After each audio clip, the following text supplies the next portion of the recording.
Hello, everyone. Welcome back to How to Trade. I'm Shane Vernier, and this is the U.S. Mid-Session Brief. Today, we're going to be talking about trading the consumer confidence number. We're going to look at Germany's GDP, which was just a much about nothing. It just wasn't much of a story, and we're also going to take a look at Bitcoin today. We had a Bitcoin buy come across the board, and then I think it's going to be a pretty good one. So we're definitely going to want to take a look at that. As far as what we're going to be really looking at the rest of the week. We talked a lot about swing trading yesterday. We gave you some good swing trading ideas. We're going to check in on how those went. We had one on the 920 for the US 30 that's looking pretty good right about now. We've also got a big-time sell-off in the NASDAQ, and that's because everybody's sort of eagerly awaiting NVIDIA earnings and what's going to happen, sort of two big tech. So I want to welcome everybody back. Bobby Bob, always good to see you. Sort of going in 50 different directions today. So let's go ahead and get on with the program. The first thing that we need to do is do a trade follow-up. This was a trade idea that we put out earlier today. It really was a fantastic entry point for Bitcoin.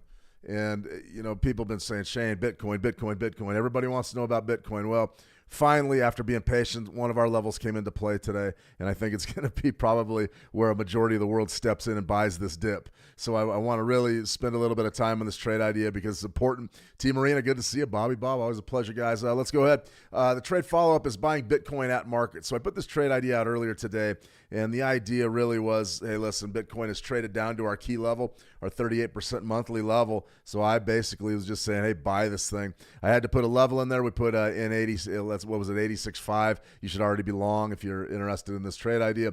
Now, listen, this is sort of a cash this is a cash trade.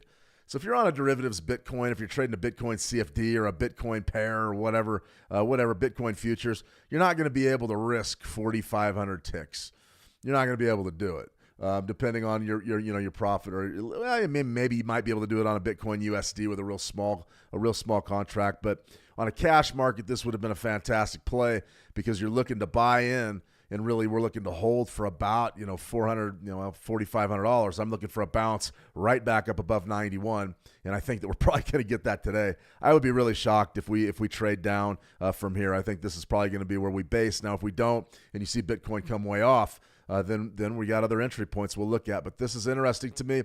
I'm going to go ahead and run through the live chart right now. But this was the trade idea, really a trade that I've been waiting for a long time. And, it's one of those things that you have to be patient in this game. If you're not patient, you're gonna fail. There's no two ways about it. So you got to be patient with what you're doing, and if you can do that, then you're gonna be in great shape. Wait for your trades. When your trades come across the board, hit them. That's all you got to do. Let me see. Mobile Dragon, good morning. I'm here. Right, all right, right on Mobile. T Marina, no more 5 o'clock shadow. Yeah, I had to shave. Well, we're shooting some ad content today, so I had to go clean shave, and I had a beard going though. It was pretty rough. Hey, when it's 20 below zero, you got to keep your face warm. That's for sure. But all right, guys. Well, here's a good look at your chart. This chart makes its own gravy. I mean, you can see I'm sort of giddy today. That's the level we've really been waiting on. That's a big negative month, off almost 15%. Everybody knew a pullback in crypto, a pullback in Bitcoin was coming. So I want to be aggressive with this trade. Now, would I take an absolute position from 86? Would I back up the Brinks truck and say, okay, this is my retirement play. I'm going to go ahead and play Bitcoin up to 125,000 from 86? You could. I mean, it's not the worst strategy. We're basically getting a $14,000 discount, a 14% discount from the buyers that bid at 100 that believe it's going much higher. But just remember that typically things get a lot better, and they get a lot better as we wait and move forward in time. And, a lot of folks are looking at 50% right there at 79 or 80,000. I think probably the best entry point is going to be right down there with your 13-month EMA. Converging with your 62% retracement, which is down there right around 72.5, somewhere in there. I think you're going to see a tremendous number of bidders at 75 if we get there. So this golden zone area that we're coloring in, that if I had to say, Shane, do you think right now is the bottom of this? Usually the bottom goes another leg, and then you see the rebound. I'm convinced that Bitcoin's going a lot higher than this just because of the regulatory framework that we're going to be working with Trump, and then also going to be with our institutional adoption. It's all about Bitcoin right now, and I don't really see this pullback lasting. Now, as far as, what does all this mean? How can we trade it? You could buy 86s and just walk away from it. You can see right there we put in a market order earlier today, 86.5s, and we're up about a couple of grand. This is a trade that we're looking, realistically, we're looking for about a 6% payback. So if you're holding out for a 4,100, 41.5 to get back up around 91,000, I believe that was my next level I gave, 91,000. If you're waiting for that, essentially you're looking for, about 4,500, somewhere in there, 5,000. That's a pretty good payday. So if you bought in at 86 and you're looking for about a $5,000 profit, you're somewhere in the neighborhood of 6%, 7%. That's a fantastic return on investment. There's a lot of traders and investors that are going to do just that. They're going to hit this 86.5. They're going to bail out at 91, and they're going to say, well, we made our 8% for the day or the week or the month. Let's go ahead and, let's get back down to the Bahamas and the beach. For me, I think that's fantastic. So I like trading. I like taking the money when it's there. If you take the money out of this trade when it's there, we got a real good chance of winning. We're already trading up right around 87.4. I think the worst of it's over. I'd be shocked if we're not up around 90,000 by the time the bell closes today. So I'm watching Bitcoin closely.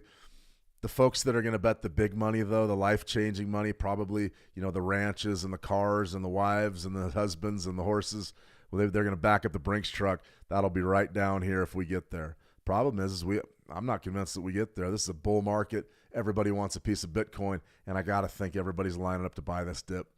So definitely something to think about there. That was our trade follow-up for today. Remember, if you want to trade Bitcoin or really anything else, head on over to Switch Markets. Be sure to check it out. It's got a suite of products that would be absolutely fantastic for really any trader. But a lot of you international traders I envy because you have CFD market access. Let me see. Mobile Dragon, the U.S. dollar Swiss is all right, I got to slow down here. Mobile Dragon, the U.S. dollar Swissy was a profitable trade from yesterday that you made. Yeah, well, we got a few of those. We got a few of those that we sort of nailed. Swing trading, I expect to win a high probability of swing trades. I don't expect to lose swing trades very often. What makes this game hard is when you try to hit those day trades and those intraday trades consistently. And without sort of tip. I don't like really talking about the amount of money that I'm trading or the size or anything because I don't want anybody out there to go, okay, Shane did it, I'm doing it, because the way I trade is going to be different than the way you trade. But, I'm looking to hit 70, 75, 80% of my trades. I don't like losing, especially when I'm tick scalping. I can't be taking losses with highly leveraged positions. So a lot of folks say, well, you're holding your losers too long or you're cutting your winners off too short. And I go, yeah, all I care about is the money. If we're making money, we're doing something right. And always remember that. If you sign off today and you never listen to another one of my streams, Remember that. If you're making money, you're doing the right thing. There is a million different ways to trade, and there are no right answers in this game. Making money is the only right answer. If you're consistently profitable flipping a coin, if you're consistently profitable by just buying everything on a full moon, do it. Keep doing it. And don't let me tell you not to do it, and don't let anybody tell you not to do it. A lot of the greats in this business, they were just innovators. They're mavericks. They said, okay, I'm going to buy every third Wednesday and sell every second Tuesday. It worked. There's nothing to say that your approach can't work. Just when you lay down, when you throw down and trade, be confident in what you do. All right, this is week 9. Consumer confidence is our fundamental of the day. Remember, Tuesday, Wednesday, Thursday, psychology. It's all systems go. We've got to make money, and the only way we make money is if we trade. We're looking to hit our weekly P&L goal. We want to trade our plan. We want to cash in on our opportunity, and if our strategy says trade it, we trade it. Our goal Tuesday through Thursday is to build the account. We want to win, and we want to make money. We had some interesting stuff right in here. We had a couple swing trades that I sort of outlined yesterday, and this trade was looking good earlier today. I'm really not too overly concerned about it, but we just put a market sell here on this crossover, on this 920 EMA crossover on the US 30 earlier today. It was looking absolutely fantastic, and now we have bidders back in the market. In my view, it's no accident. It's absolutely no accident that you're seeing bidders up here. U.S. equities off of intraday lows, and then also you're seeing Bitcoin make a tear north right now, erasing a lot of those losses. The bidders are here. So this trade right here is underwater. You're down about, $750. It was up, I don't know, I think it was up a couple grand earlier when we traded beneath yesterday's low. But just to sort of show you guys something that's very dangerous that I'm always watching for. That's what you'd call a failed auction. We broke beneath yesterday's low in this US 30. We broke beneath that low, and we broke beneath Friday's low. What does that mean? It means we broke beneath last week's low, we broke beneath Monday's low, and now we've rebounded. That's a failed auction. That's a failed auction. And what a failed auction is, that means that the buyers not only stepped in at those levels, at those key levels where sellers should have been, but they did it with conviction. And that means that they're ready to kick somebody's tail. And the bargain hunters were down there, and they were waiting. Personally, I thought we could see this trend develop where we go rotation, bang, there's our sell, boom, and then we get the big runner. Right now, it's not really developing, but our entry point was pretty good. We did make a video a few weeks ago that was on Fibonacci retracements using the 9 EMA. Well, you can also use it with a 920. Matter of fact, I would prefer to use it with this type of strategy just because you have a crossover that's telling you to sell. And then right there, you've got 38%. That could be a great entry. This sell is still in effect. Nothing's happened. Now, this is one of the biggest challenges in absolutely all of swing trading is you've got to be able to go with the flow. You got to be able to take those big draws. You got to be able to let the market go against you and just say, well, I'm committed to it. I mean, when you're swing trading, you're pot committed. And that's very, very important that you understand that. Once you throw down, you can't be cutting swing trades off. You gotta let them roll. So right here, we've got a stop out point up there. Absolutely nothing's really happened in this trade just yet. A bit of a retracement. Now, if a person wanted to wait and get a nice juicier entry, maybe up at your moving average 50%, convergence at 44, that's a far better entry than what we got. But we just decided to trade that 920 just as is. So this swing trade right here is still rolling. We're looking for a bigger move. We're looking for a move down in here, down around that 42.1. We're going to see how the rest of the week pans out. Maybe we get it, maybe we don't. You might end up being in this trade for quite a while. That's what swing trading is. Dollar Swissy, I want to recap this one as well. Thanks for bringing that up, Mobile. This was one that we really liked yesterday, and this was a trade that I said, hey, listen, you're breaking beneath the yearly low. Always know your key levels. Always know your key levels. We made a video on key levels. Nobody watched it. Watch it. Go to our How to Trade Com YouTube channel. Look up key levels. Watch the key levels video, because if you don't know where yearly highs and yearly lows are, previous days highs and previous days lows, previous weeks lows,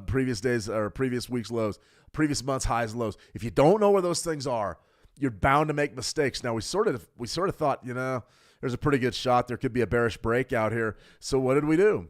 We put a trade on. We put a swing trade on. We were right there. We sold the market in this Swissy, and now we're coming off and we're up big. Now, the thing is if in fact we're going to go ahead and move forward with this trade, we've got to do a couple of things. Number one, we've got to understand where our stop loss are. We put it right there. We put it right above last week's high. That's fine.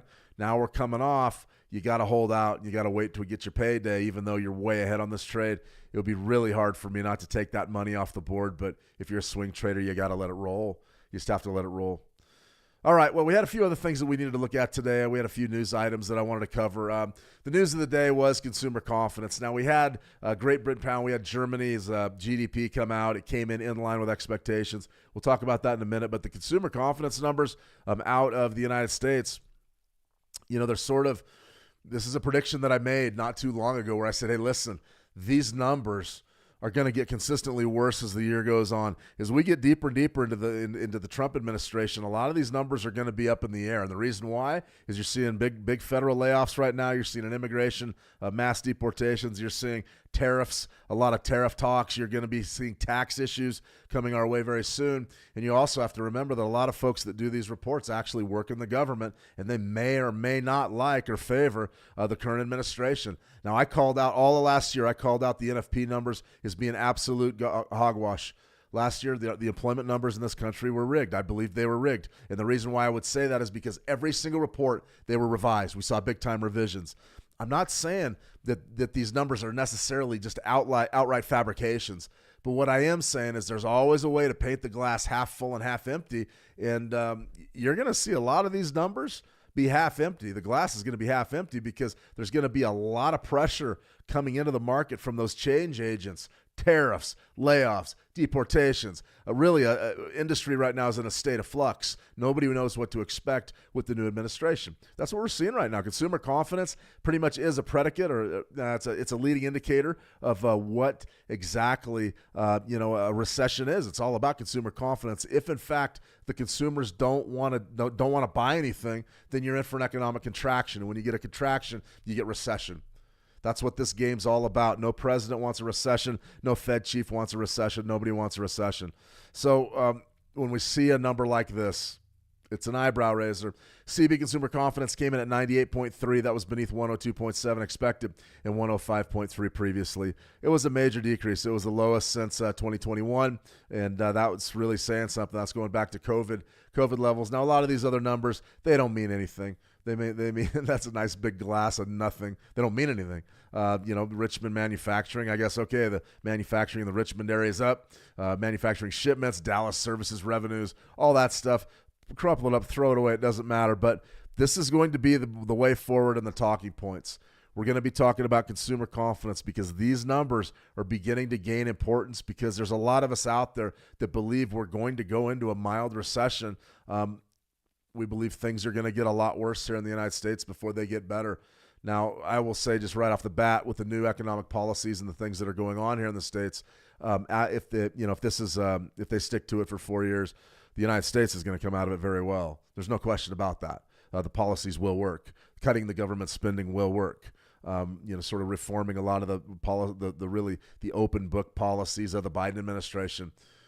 These really will work. Now, how long does it take? Everybody knows that we're probably in for a tough year, tough 18 months. But when you come out of it the other side, I'd be shocked if things weren't exponentially stronger. Now, what does that mean to the markets? It means that you're going to see a pullback because uncertainty is everything. I mean, it's one of the reasons why we sit around and we talk about, man, why is gold so high? Why is gold so high? Well, gold's so high because uncertainty's so high. We know that we don't know anything right now. We don't know the broader impact of the tariffs. I've heard every economist in the world sit there and talk and rant and go on. They're worse than I am, talking about the potential impacts of tariffs. Some economists believe they're going to destroy the economy and it'll be the end of global commerce. And others believe that the tariffs will be a phase and they'll lead to a realignment in commerce. But after it's all said and done, they'll lead to a period of economic growth, not just in the United States, but globally. There's a lot going on here. Nobody knows what's going to happen, and that's why gold's trading at $2,900 an ounce. It's because nobody knows. Everybody's sitting around going, well, I mean, place your bets. Well, a lot of the smart money doesn't like to bet. They say, well, just give me a bunch of gold. I'm going to buy a bunch of gold, and we're going to roll with it.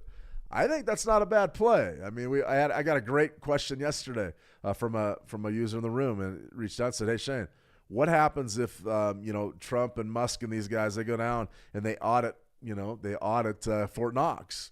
And I said, well, yeah. What happens if there's no gold in there? What happens to the gold market? I said, well, it probably goes up. Right now we all believe, and by we, the world, unless, you work there or something and actually put eyeballs on the gold, but the world believes, the United States people believe, and the government believes there's a lot of gold in Fort Knox. If they go down there and look and there's no gold there, what does that do to the price of gold? It creates artificial scarcity. It means that we know that there's a lot of gold. We just don't think that there's not as much as we thought there was.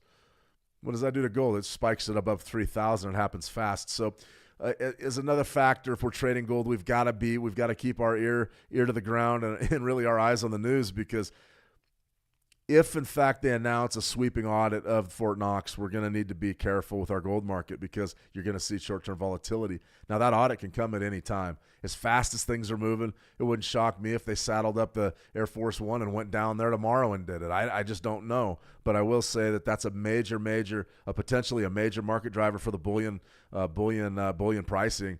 And to ignore that is really something that we cannot do as traders. So that being said, I'm just going to throw some real basic levels out here for you. As far as what I would love to do, I would love to get a pullback, just like that pullback in Bitcoin. I would love to get one down there at $27.94. It's another $100 off, $105. We're probably not going to get that, but if we do, we'll be there with bells on, and you'll be the first to know. Now, as far as what can we do today, nice correction there. You're off about 1.5%. That's a big-time trend day in gold. I think that there's a couple of areas we could probably target. I would love to buy the dip. The real question is how can we find a level that's legitimate? Now, we have a lot of different ways to do this. We can use my bread and butter Fibonacci's, which I have a tremendous amount of confidence in. I'm very confident. 38%, definitely going to be a bid for me. It's just a question of, do we get down to 28.17? Probably not anytime soon. What about the daily chart? I didn't like the daily chart, not with Fibonacci's at least. So we've got to figure out another way to do this. If you wanted to sell this market, I don't necessarily hate the idea, but from a buy perspective on the daily, it's really not much help. We don't really have much that's going to help us there. If you wanted to sell, I would go down to a 4-hour chart and I'd say, okay, what does the trend look like? Dreadful. You could be aggressive with something like this, potentially make a few bucks. Where would your sell be? Right there at 29.09. So you'd probably be selling 29.09 flats. You can't shade that one too much. You just got to get in and get out. But something like this, pretty good level. Let's go down to a 30-minute chart and see if we've already hit that. Okay, we've already hit that. So one thing that we got to really be careful of, doing this stuff is, okay, do I take the trade right now? Do I sell it right now? And the answer is no. You don't sell it right now. We had our resistance zone. We went up there on the 30-minute chart. We checked it out, and now we've sort of got that inverted hammer showing up. So let's say you wanted to make, I wouldn't call this a swing trade, but let's say that you wanted to make a trade for the rest of the day. And in the next 9 minutes, we don't get big bearish extension, and you sort of have that hammer formation. That candlestick right there as it stands is a hammer. Love hammers. Hammers are reversal signals. They suggest that the prevailing price action's over and you're going to get a retracement. So if I'm looking at this hammer, I'm thinking sell. I want to sell. Why do I want to sell? Well, I'm not necessarily because I'm in love with the downside of the market, but I've got my key 4-hour level and I've got sort of a signal here. This candlestick is sort of confirmation that we may be headed a little bit lower. So it's a short-term trade. I'd say it's probably a late-day gold trade. You got to really watch your carry costs of what it's going to cost to carry, your spot gold through the Forex close. But this trade right here, you may end up stuck with it until we go into the Tokyo Open. So is it high risk? Yeah, it's high risk. I would wait for a much better level. If you wanted to wait right now, you sort of already missed the trades, what I'm saying. 29.09, you can see right there we fell down to 29.05. You're in, you're out. That scalp's over, $4 scalp. Next level, I would be conservative. I wouldn't trade the 50% mark, even though you could, but you could do something like that up at 62%. Got a nice sort of a nice retracement zone to work with, 29, 23. That'd be great. You could put your back against 25 and look to shoot for like $2 profit, $2.50 profit. That could work. It's a pretty good trade. All right, guys, I am way behind on the live chat. My apologies. I got a little carried away with our gold market and our consumer confidence talk. Brian Barbie, good to see you, Brian. Let me see. Honorably dishonorable. Still buying the Euro USD. Yeah, we can pull up the Euro USD in a second. We just didn't have much out of Germany's GDP. I was looking for more of a move. James Nero, $3,000 in gold. Yeah, I think so. I just don't know when. Let me see. T. Marina, who are the other top gold producers worldwide? China's a big one. I believe Brazil's a pretty good sized one. I'm trying to remember. I had it memorized for the longest time. South Africa was. It was a big one, but there's been some challenges in the gold exploration and really exportation from that region. A lot of the old mines that produced a tremendous amount of gold have they haven't dried up. Mines don't dry up, but you have to go deeper. It costs you a lot more to get the ore out of the ground. So China's a big one. Russia's a big one. Just the places with the huge mining operations. At one time, Argentina was a pretty large producer as well. You just would have to Google it, T. Marine. I couldn't say off the top of my head. That's for sure. Nevada here in the United States used to be just a huge gold region down through, Battle Mountain, Nevada, Winnemucca, Nevada. Those are small towns you guys have never heard of, but been through there a lot. And the gold mines are, price of gold goes up, they go out and hire everybody to come mine the gold. The price of gold goes down, they fire everybody. But since we've seen gold at 3,000, near 3,000, I imagine they're just doing bang-up business.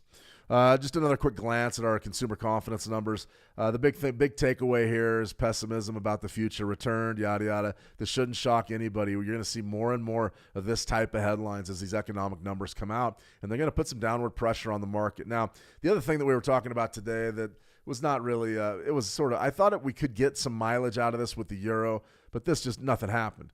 Germany Q4 final GDP, negative 0.2% versus negative 0.2% quarter over quarter. It just didn't happen. No changes to the initial readings. So, the economy contracted. Who cares? We didn't get any surprises. We needed a surprise. And right here, this euro yen, this was an area that we pointed out the other day. 2024's low is one that we're watching down here, 154.41, and we had an actual trade idea out about a week ago, maybe a little bit longer than that. But this area right down in here, I really like this as a potential bid for the euro yen. I think that just because the yen is making a run against everything doesn't mean it's going to last forever. So I'd be looking to bid that zone right around 2024's low. Let me see, and Swiss are the third largest. Yeah, I mean, it definitely could be. I'd have to brush up on my gold statistics. I used to have to know all that stuff. I did a lot of financial writing about gold, and everybody always wanted content on gold.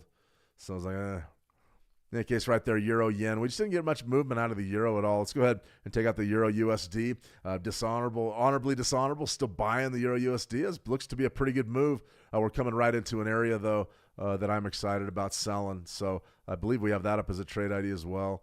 But if you're long, you still got probably another 75 ticks to the top side. 70 pips to the top side here, if in fact you're on the right side of this thing.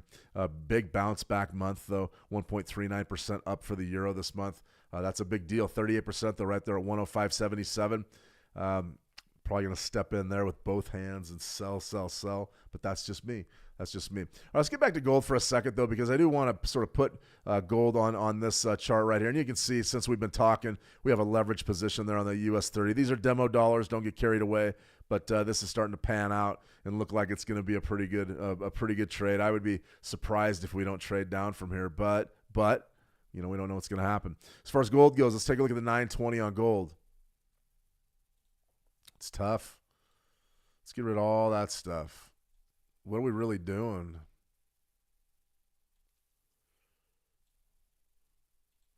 We could take a look at the RSI. I mean, I would think we'd be overbought.